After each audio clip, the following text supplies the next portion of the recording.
I'm turning 40 this March. And I know people make a big deal out of that number, but honestly, I feel lighter because I finally understand something about myself that I didn't fully see before.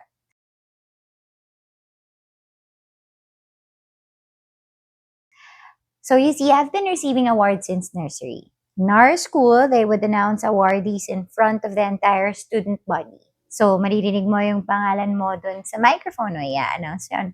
And then there would be a recognition day where your parents would pin a medal on you. As a kid, that felt amazing. Siyempre, I felt proud. I felt special. I felt seen. For the first few years, it was just exciting. But as I got older, something shifted. The announcement day stopped being exciting and it became anxiety. Kasi what if I don't hear my name? What if that was a year I'm not called? Thankfully, I was announced every year. But I remember one thing very clearly. Kasi I used to receive award for penmanship. I had it since senior kinder. Then in grade 6, I lost it. It wasn't even the main academic award, but I felt bad because when recognition becomes part of your identity, even losing a small one feels personal. And I don't think I realized how much that shaped me. At home, academic success was celebrated, and I'm grateful for that. But at some point, celebration slowly becomes expectation. Now, I don't know if in-expect yun ng parents ko, pero ako, parang ang nasa isip ko, in-expect na nila yun for me. So, parang nag-create siya ng anxiety. Gumawa ako ng anxiety for myself. You start thinking, this is who I am. I am the achiever. And to make it more interesting, I was also compared to my cousin. Hindi naman niya kasalanan, no? We were in the same batch but at different schools. Siyempre, he was valedictorian. I was just a third placer. And on paper, third placer is still good. But when comparison enters the picture, good doesn't feel good enough. And I think that's when ambition quietly becomes competition. So fast forward to corporate life. I remember very clearly my very first corporate employer. All my batchmates were promoted. I was not. I felt embarrassed. I felt overlooked. And if I'm being completely honest, I felt really angry. I walked out of that meeting. I stormed off. Para bang, like a brat. Because somewhere deep inside, I believed I deserved to be chosen. I deserve to be promoted. I know I'm good.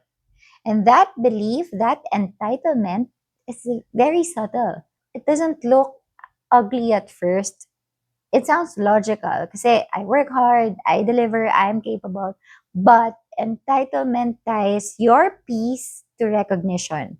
Kasi when it doesn't come, you feel wronged. When someone else gets it, you feel slighted.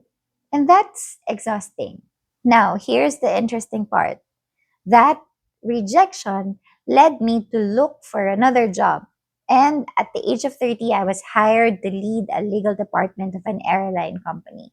On paper, that looks like a success story. But here's what changed me. A few years later, I transferred companies. Syempre, I was looking for greener pasture. And then the pandemic happened. And I was one of those let go. Suddenly, recognition didn't matter. Title didn't matter. Past awards didn't matter.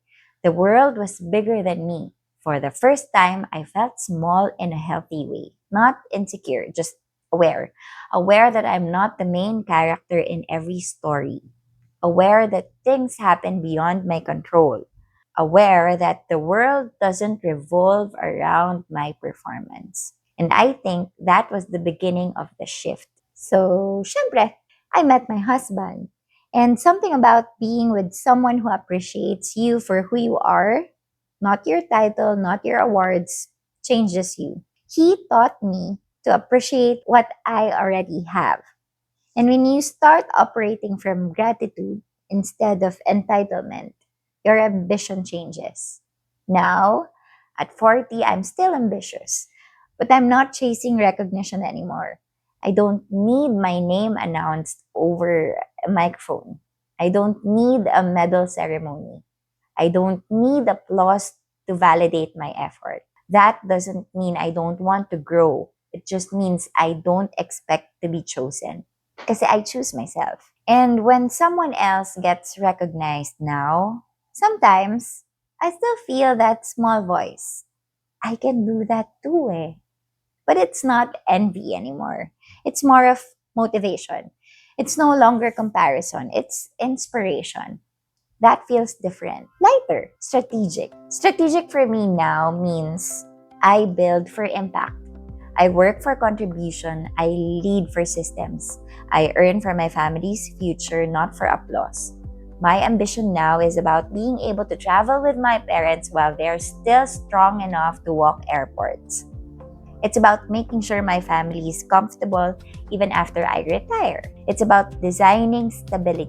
That kind of ambition doesn't panic, it plans. And this is why this space is evolving. When I first started, I wanted to talk about sustainability in terms of systems and institutions. But I realized something. Sustainable systems are built by people who don't operate from entitlement.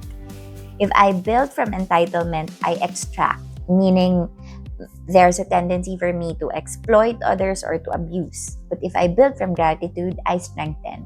So at 40, this space is becoming sustainably ambitious by Jen. For ambitious adults who want to grow strategically, without entitlement, without comparison, and without exhausting themselves for applause. Because sustainable development doesn't start in boardrooms. It starts with people who know they are enough, even when their name isn't called. And honestly, that feels really, really good. I'm still ambitious. I'm just free now because ambition doesn't disappear at 40. It just evolves. If you're ambitious too but you want to be strategic about it, I hope you will subscribe para we can build this channel together. So I hope to see you again next week. Thank you.